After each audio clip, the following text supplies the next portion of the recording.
ഒരു കാര്യത്തിനെ കുറിച്ച് തന്നെ വീണ്ടും വീണ്ടും ചിന്തിച്ചിട്ടും ഒരു പിടിയും കിട്ടാത്തൊരവസ്ഥ. ഇങ്ങനെ ഒന്ന് നിങ്ങൾക്ക് ലൈഫിൽ സംഭവിച്ചിട്ടുണ്ടോ? എങ്കിൽ ഞാനൊരു കാര്യം പറയാം.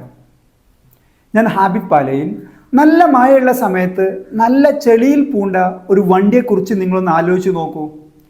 എത്ര തന്നെ നമ്മൾ ആക്സിലേറ്റർ ഉപയോഗിച്ചാലും അതിൻ്റെ ആ ടയർ ഒരു അടി പോലും മുന്നോട്ട് നീങ്ങില്ല. നമ്മൾ എപ്പോഴെങ്കിലും നിങ്ങളിങ്ങനെ ചിന്തിച്ച് ആകെ തല പുകഞ്ഞിട്ടുണ്ടോ?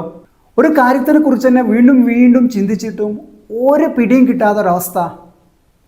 ഇങ്ങനെ ഒന്ന് നിങ്ങൾക്ക് ലൈഫിൽ സംഭവിച്ചിട്ടുണ്ടോ? എങ്കിൽ ഞാനൊരു കാര്യം പറയാം.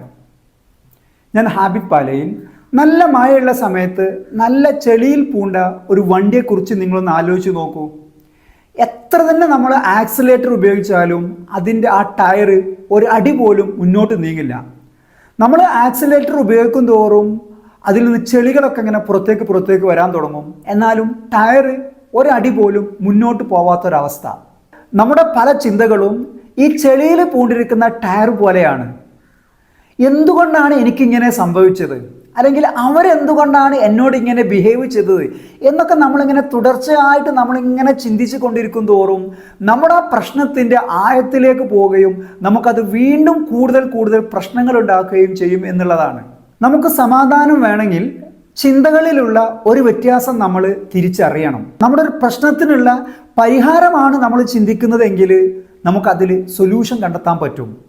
എന്നാൽ ആ പ്രശ്നത്തെക്കുറിച്ച് വീണ്ടും ഇങ്ങനെ നമ്മൾ ഓവർ തിങ്കിങ് തുടർച്ചയായിട്ട് നമ്മൾ ഇങ്ങനെ ചിന്തിക്കുകയാണെങ്കിൽ നമ്മൾ ആ പ്രശ്നത്തിൻ്റെ ഡീപ്പിലേക്ക് വീണ്ടും നമ്മളിങ്ങനെ പോയിക്കൊണ്ടേയിരിക്കും. ഇനി നിങ്ങളുടെ മനസ്സിൽ ഇങ്ങനെ ചിന്തകൾ വരുമ്പോൾ നിങ്ങൾ ആലോചിക്കണം, ഈ ചിന്ത എൻ്റെ പ്രശ്നം സോൾവ് ചെയ്യാനുള്ളതാണോ അതല്ല വീണ്ടും പ്രശ്നത്തിൻ്റെ ആഴത്തിലേക്ക് കൊണ്ടുപോകാനുള്ളതാണോ എന്ന് നിങ്ങളൊന്ന് ചിന്തിക്കണം. ഇങ്ങനെ ലൈഫിനെ അപ്ഡേറ്റ് ചെയ്യുന്ന ഇത്തരം കാര്യങ്ങൾ നിങ്ങൾക്ക് ഇഷ്ടമാണെങ്കിൽ ഈ അക്കൗണ്ട് ഒന്ന് ഫോളോ ചെയ്യണേ. Thank you.